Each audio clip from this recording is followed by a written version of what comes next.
अनुपात Kp2 बराबर 9:1 हो तो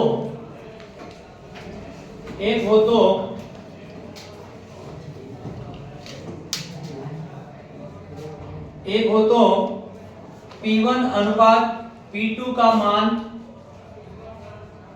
होगा। P1 अनुपात P2 का मान होगा।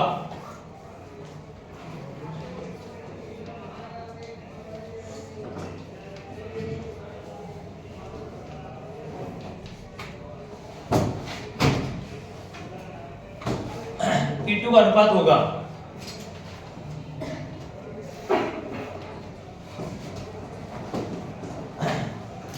ये क्वेश्चन है नीट का, जो साम्य अवस्था वेक्टर हम लोग थ्योरी के रूप में पढ़े हुए हैं, उसमें हमने Kp और Kc पढ़ा हुआ है। P का उपयोग तभी करते हैं जब अभिक्रिया में भाग लेने वाले अभिकारक गैसीय अवस्था में होते हैं, ठीक है। और जब गैसीय अवस्था में होते हैं तो हम सांद्रता के स्थान पर किसका प्रयोग करते हैं? दाब का। किसका उपयोग करेंगे? दाब का। और दाब का जो मान है वो मोलों की संख्या पर निर्भर करता है। कहाँ डिपेंड करेगा? मोलों की संख्या। कहाँ डिपेंड करेगा? मोलों की संख्या। समझे आप लोग? अब यदि मैं दोनों समीकरण के लिए, समीकरण 1 के लिए Kp1 का मान और समीकरण 2 के लिए Kp2 का मान निकालूं पहले तो Kp1 Kp2 का मान कितना होगा? तो ये मान अगर याद करना है तो ये मान निकालना पड़ेगा समीकरण को देख करके। और Kc और Kp का मान निकालने का तरीका हमारा एक ही है, उत्पाद बटे अभिकारक। इसमें उत्पाद कौन है? y और z, अभिकारक कौन है? x।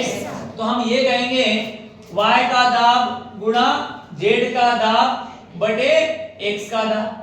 बटे में क्या आएगा? x का दाब। समझे आप सभी? इसी प्रकार से दूसरे समीकरण के लिए Kp निकालोगे, Kp2 का मान, तो उत्पाद बटे अभिकारक। यहाँ पे आप कहोगे b का दाब चूंकि मोल कितने यहाँ पे? 2, कहाँ जाएगा वो? घात में, बटे a का दाब, ये आ जाएगा a का दाब। इसको डिवाइड करना है Kp1/Kp2, Kp1/Kp2। इसको डिवाइड करेंगे तो हमारा इतना उत्तर आएगा। समझे आप लोग? उत्तर इतना आएगा।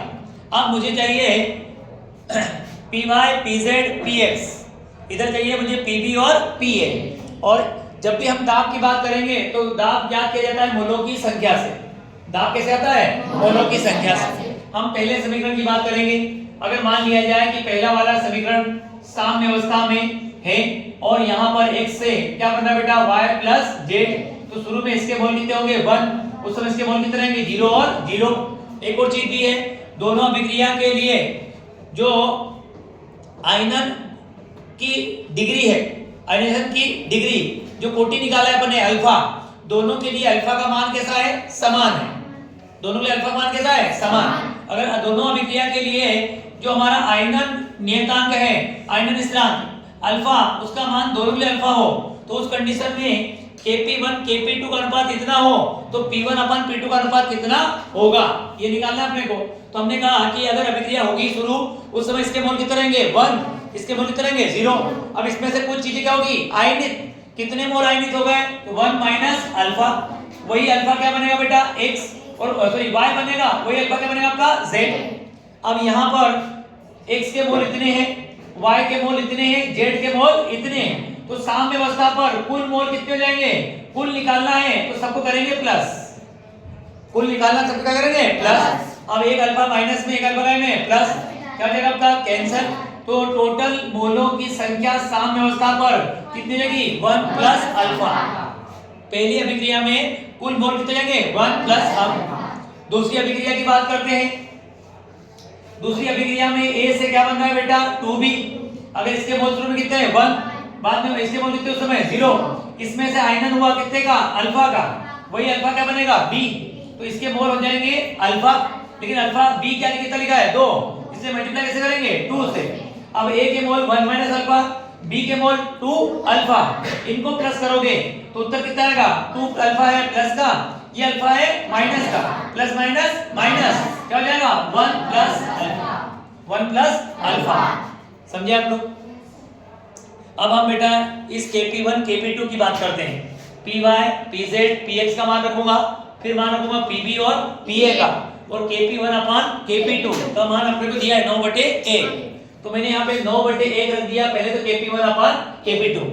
अब ये Py y के लिए दाब ज्ञात करना है, तो y के मोलों का अनुपात, y के मोलों का अनुपात, y के मोल कितने बेटा, तो y के मोल आपने देखे कितने हैं, अल्फा, तो ये आएगा अल्फा बटे टोटल मोल कितने हैं 1 प्लस अल्फा इंटू जेड के मोल कितने हैं अल्फा, बटे में क्या आएगा 1 प्लस अल्फा, डिवाइड में यहाँ पर आएगा कौन बेटा px, इसके मोल कितने हैं 1 माइनस अल्फा, बटे में क्या आएगा 1 प्लस अल्फा, ये पूरे को डिवाइड किया।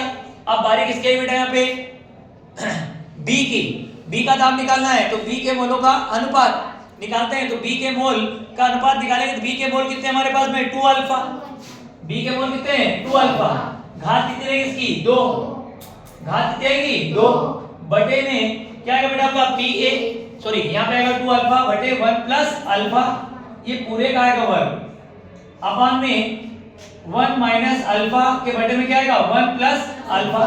अब देखो बेटा आप लोग 1 प्लस अल्फा 1 प्लस अल्फा क्या होगा यहाँ पे कैंसिल, ठीक है, इधर 1 प्लस अल्फा 1 प्लस अल्फा, यहाँ कितनी बार है बेटा आपका 2 बार, यहाँ कितनी बार है 1 बार, तो 2 बार है, तो ये 1 प्लस अल्फा क्या आपका कैंसिल, एक बार बचेगा तो क्या आपका यहाँ पर।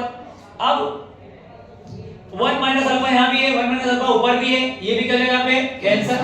अब इसको देखो 2 का स्क्वायर करेंगे आप लोग, ये तो रहेगा 1/9 बराबर इसका मल्टीप्लाई होगा P1 और क्या रहेगा बेटा आपका P2। अभिक्रिया का कुल दाब कितना मान लिया P1, अभिक्रिया का कुल दाब कितना मान लिया P2, तो यहाँ पर P1 इंटू P2, ये P1 अपान क्या बचेगा आपका P2। अब इनको काटने के बाद ऊपर है अल्फा इंटू अल्फा, क्या हो जाएगा अल्फा का वर्ग, क्या हो जाएगा अल्फा का वर्ग, और ये जो अल्फा बचा है यहाँ से, इस अल्फा से 1 प्लस अल्फा से ये 1 प्लस अल्फा क्या हो जाएगा आपका कैंसिल।